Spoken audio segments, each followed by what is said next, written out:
nauubusan na ng mga iluluto para sa pamilya, ang say namin, sa buko matatagpuan ang pag-asa.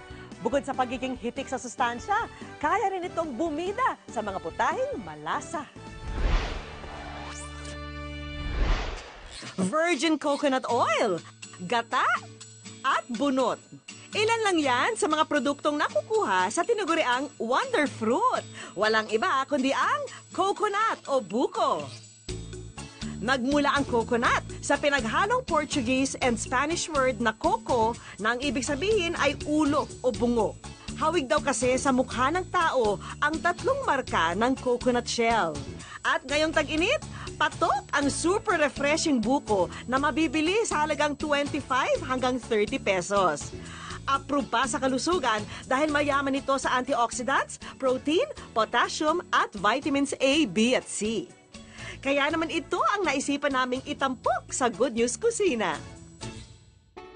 Good evening mga kapuso. Ang bida naman natin ngayon sa Good News Kusina ngayon ay ang wonder fruit na buko. Para sa first recipe natin, gagawa tayo ng vegetarian buko lumpia. Ihanda ang buko strips, mantika, bawang, sibuyas, celery, tofu, carrots, lumpia wrapper, asin at paminta. Para sa filling ng lumpia, igisa ang bawang at sibuyas. Ihalo ang tofu. So instead na gumamit ako ng meat dito, tofu yung nilagay ko. So kaya siya naging vegetarian. So isa din tong alternative sa protein, sa mga meat, yung ating tofu. Bagay na bagay sa mga healthy eater at sa mga nagda-diet. So ayan lang natin hanggang pumula lang siya konti. Timplahan ng asin at paminta. Ilagay ang carrots, celery at buko strips. Haluin ng 2 minuto. Hanguin ang filling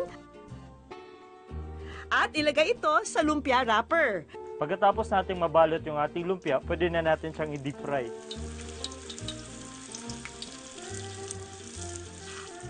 Ganun lang kadali, meron na kayong vegetarian buko lumpia. Sa kakaibang lumpia, masisiyahan ang 6 na tao sa halagang 100 pesos. Para sa pangalawa nating recipe, sinigang sa manok sa buko. Gagamit tayo ng buko juice. So magiging lighter at the same time refreshing yung kanyang feel.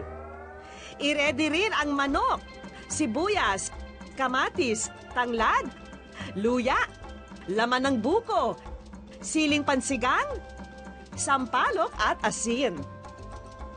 Pagkatapos nating malagay yung ating buko juice, ilalagay natin yung sariwang sampalok. So hindi tayo gagamit ito ng kung anumang powder or kung anumang mix. So para light lang yung pagkaasim niya, hindi masyadong matapang. So gagamit tayo ng totoong sampalok dito.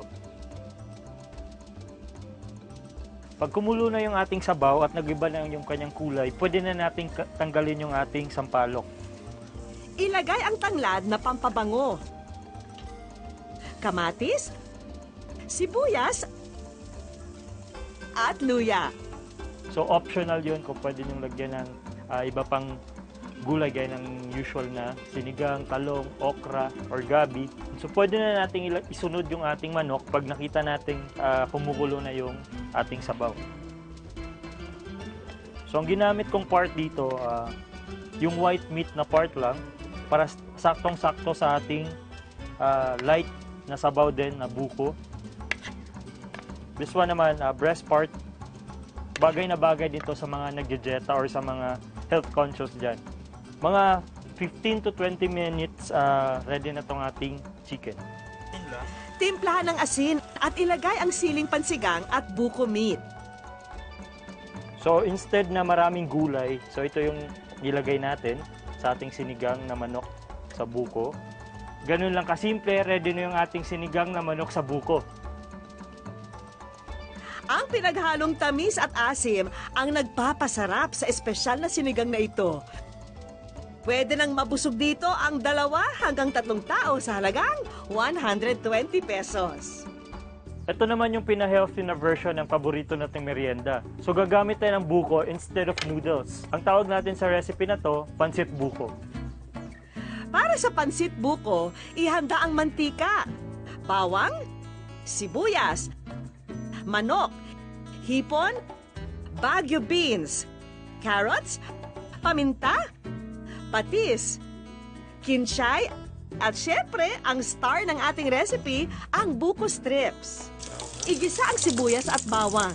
Kapag medyo pumula na ang mga ito, ihalo ang manok at hipon. Lagyan ng paminta at patis. Isunod agad ang Baguio beans at carrots. Ihalo ang buko strips na magsisilbing noodles. Pwede na rin natin ilagay yung ating kinchay or coriander. Lutuin ng 2 minuto para lumambot ang karne at gulay. Ayan, konting halo-halo lang, meron na tayong pansit buko. For only 120 pesos, pwede nang paghatian ng 3 tao itong kakaiba at nakabubusog na merienda. Yung nakasanayan nating lapas batchoy, lalagyan natin ng konting twist. Kasi yung sabaw niya, ang gagamitin natin, sabaw ng buko at lalagyan din natin ng konting buko meat. Kailangan din ng mantika, giniling na karne ng baboy, atay ng manok, miki, itlog, fried garlic, dahon ng sibuyas, asin at paminta. Ilagay ang giniling na baboy at atay ng manok sa mainit na mantika. So yan lang nating pumula lang konti para magkaroon pa siya lang extra flavor sa pagkagisa natin. Tapos season lang natin ng konting paminta at konting asin. Kapag naluto na ang karne, ihalo ang coconut water. Ito yung magiging pinaka-stock niya or pinakasabaw natin sa ating batchoy. Pagkakulo ng ating sabaw or yung pinaka-stock natin, so pwede na natin ilagay yung ating Miki noodles. Dapat fresh yung gamitin nyo. Yan. At yung ating buko meat. So magbibigay ito ng konting tamis din sa ating batchoy. So optional kung gusto niyo lagyan ng gusto niyong toppings. Isalin ito sa bowl at saka lagyan ng itlog. Fried garlic. Ilagay ang fried garlic, dahon ng sibuyas, at buko strips sa ibabaw. At ito na ang ating bukolicious na version ng batchoy. Ang batchoy na may refreshing twist, pwedeng pagsaluhan ng 2 tao sa halagang 110 pesos lang. Hindi talaga naubusan ng sorpresa ang wonder fruit na buko. Kaya ano pa ang hinihintay nyo? Subukan na ang mga bukolicious recipe para sa masarap na kainan with the whole family.